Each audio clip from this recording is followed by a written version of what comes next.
What's going on, everybody? It's your boy Jess, and welcome back for yet another NCAA 14 online ranked match. And today we have Auburn going up against Notre Dame.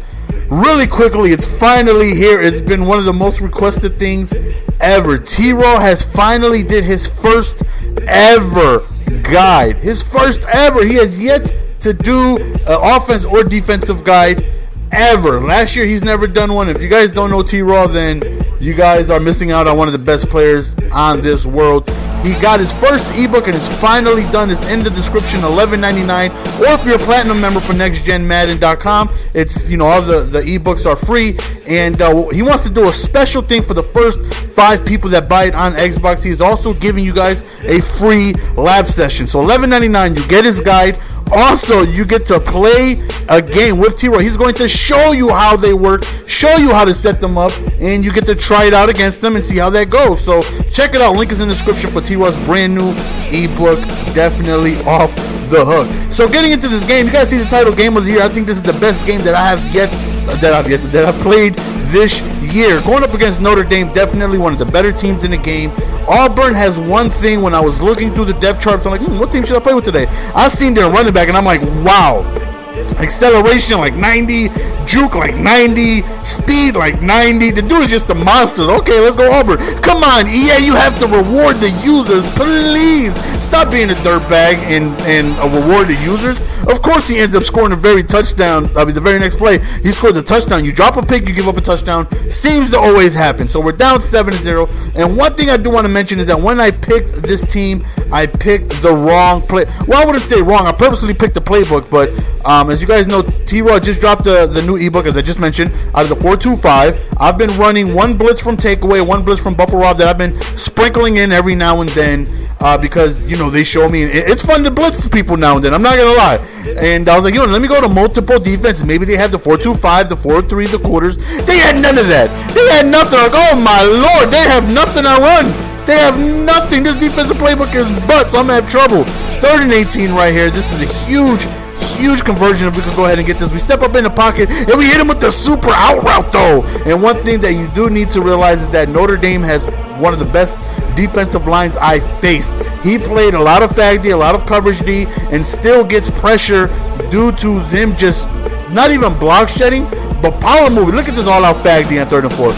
All-out fag D, caught me by surprise. I'm like, we're going to go for it. We're going to get it. I'm going to throw it to inside slant, and it gets batted down. And I'm like, damn. So right now, we're down 7-0. He has ball.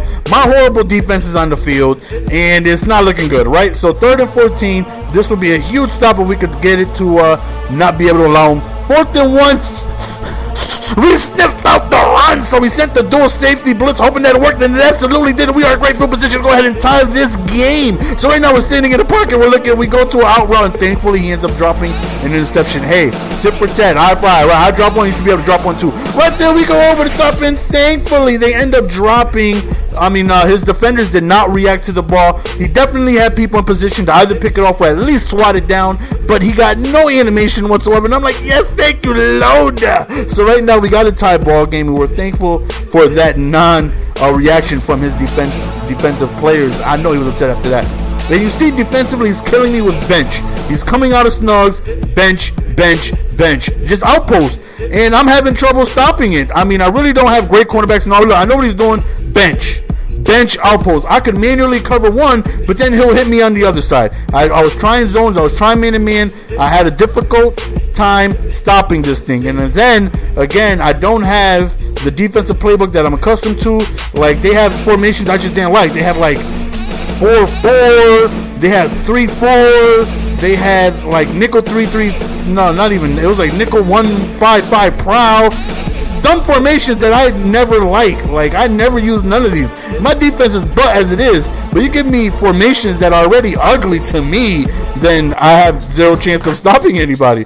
So as you see, he still hits me with the post again. Surprise, bench, wide open up top. He hits me with the post route again. So it's like, okay, I know what he's going to. I need to make the proper adjustments to stop him. Right, look at my first blocked PAT of the year, though. Look at that beautiful, sexy timing, though. That was Mona Lisa beautiful. That was a thing of art.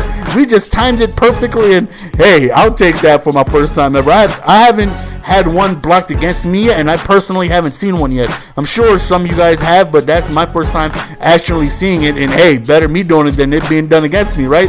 Lucky timing. So right now, 1st and 10, we need to go back and try and run the ball, put the ball in my playmaker's hands, and go ahead and, you know, make things happen. Right here, we try to go over the middle, swat it down.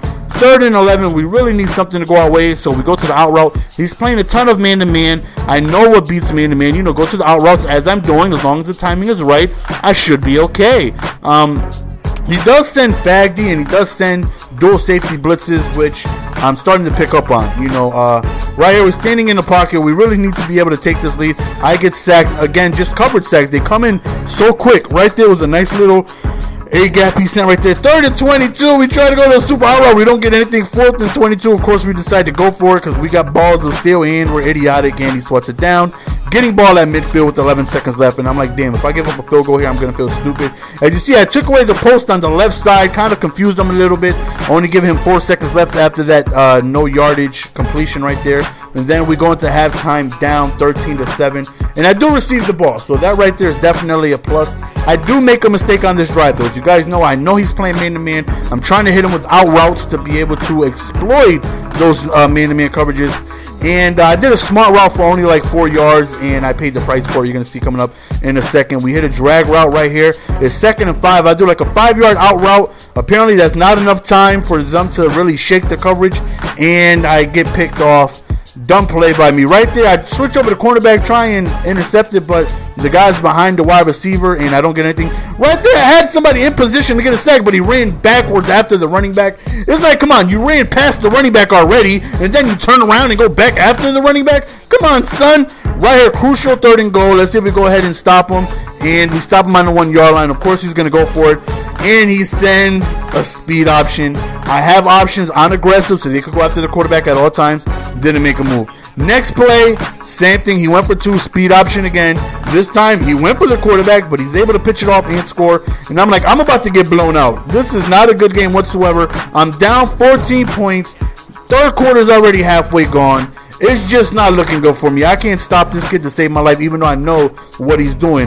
Right there, we go deep on top the Colts, and I'm sorry, son, but I got touchdowns to score. He sent the dual safety blitz, and I seen that coming. He grabs both of his safeties, puts them on the line of scrimmage, leaving no over-the-top help. I noticed when I was looking over the depth charts, Colts was 94, 95 speed, and I figured he would beat this guy, especially being in the slot, not having the number 1 or number 2 cornerback on him, and thankfully it worked out. But a couple of plays later, you see he beats me over the top, and he's already in field goal range.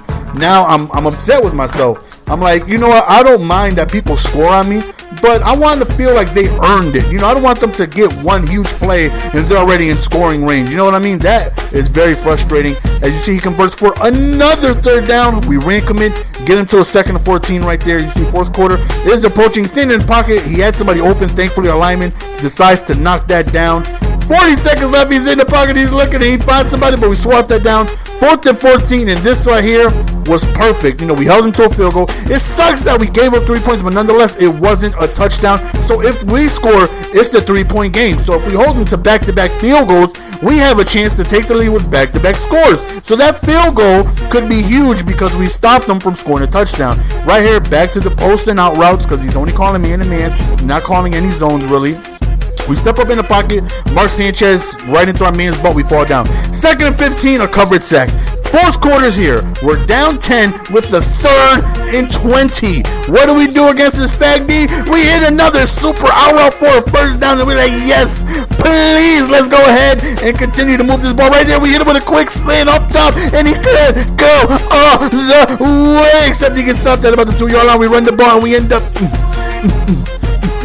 going deep inside that end zone. It is now a 3-point game. Let's see if we could go ahead and get some stops. This drive, I called the formation I have yet to call this year because it's in none of the playbooks I usually run. But I see that, like, you know what the hell? Let's go ahead and call it. See if we could go ahead and get some stops. He calls the read option. We get him down. We call 4-6 Veer, and by mistake, I send an A gap. Look at that gap. I don't know how to do that. I don't know what the hell happened. So I called the same play again, hoping for the same success. So he calls his bench play. We got it locked up. We put zones everywhere, and he ends up running right into a sack, forcing another sack. So it's 4th and 32. He punts the ball, and now we have a chance to take our first lead of the game. We are down 3. 4th quarter is here. 3 minutes remaining. Do we have what it takes? We must protect this house. We try to go deep up top, and he ends up swatting that down. 4th quarter again. I can't stress that enough. And it was 4th quarter, down by 10. 3rd and 20. We need to make this happen. We go to another out route, and we get a first down. Try to run the ball to get some good yardage, and that's exactly what happens. As you see, we are already in field goal range, so barring a turnover, you know, scoring wise minimum, we should at least be able to tie this game, but we don't want that.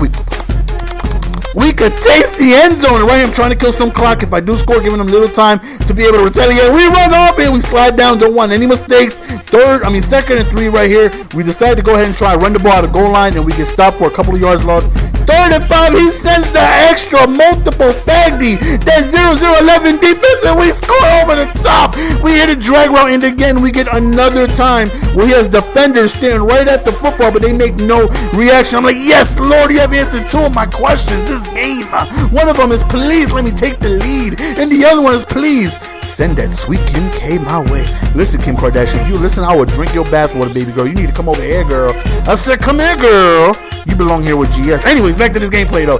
As you see, 4th quarter, 20 seconds left. I don't understand how 4th quarter, the rules work for no huddling, but every time he no huddle, he has no timeouts. The clock never stopped. I don't understand it. Right here, he goes over the middle. He gets nailed at about the 12-yard line. Look, the clock doesn't start, and right here, this is where it gets crazy. 10 seconds left. 4th quarter, no timeouts. Our defense is on the field with our end zone right behind our backs. He has dual drags over the middle, but he calls a curl route over to the left, and we stop him on the 1-yard line. He decides to no huddle, and of course, the clock doesn't tick. I don't know why. I can't figure it out. Every time I run no huddle, the clock doesn't stop. It continues to tick. But nonetheless, he has enough time for possibly 1 play left. If he doesn't get in this end zone, this game is over unless it's an incompletion. Now, you guys know what I do when I'm scared, right? I play Fagdy, that's right. I admit it. I put everybody in every color zone I can think of. You in the purple, you in the yellow, you in the green, you on the zebra, you on the deer, bro. I need people in zones everywhere, so when he hikes the ball, we just got people backing up and everywhere. This is the true definition of Fagdy. 1st and goal defense. He backs up. We have everybody in every color zone imaginable, and he throws over the middle, and I'm sorry, son, but no soup for you. And what a sweet victory to come down to the last second, the 1-yard line. Our defense is on the field. He calls the 5 wide, and we actually get a stop. What an incredible game. Again, I can't stress enough. 3rd and 20 to begin the 4th quarter, down 10. You already know he's going to have that clock on conservative, so if I don't get that, game is over. We come through, we win the game, and I was pumped. Me and my son were dancing in the middle of the living room, acting like fools. What a hell of a game. Again, I think this is the best game I've played so far this year. I've played overtime games, I played other games, but as nervous as I was, the fashion that it ended in, 1-yard line, 7 seconds left, down by 10 to begin the 4th quarter. He's on the 1-yard line again, and wow, if you notice, we didn't run the ball. -7 running yards because we needed to pass the ball because we were down the whole game. So I really hope you guys enjoyed this video. If you guys did, please show your reflection of the entertainment that your eyes just watched by hitting that like button. Also, check out nextgenmadden.com. Lots of free content, free tips for you guys. Links are in the description for all the ebooks that the content members have been putting up. It's your boy GS, and I'm out. Peace. Give it to me, baby.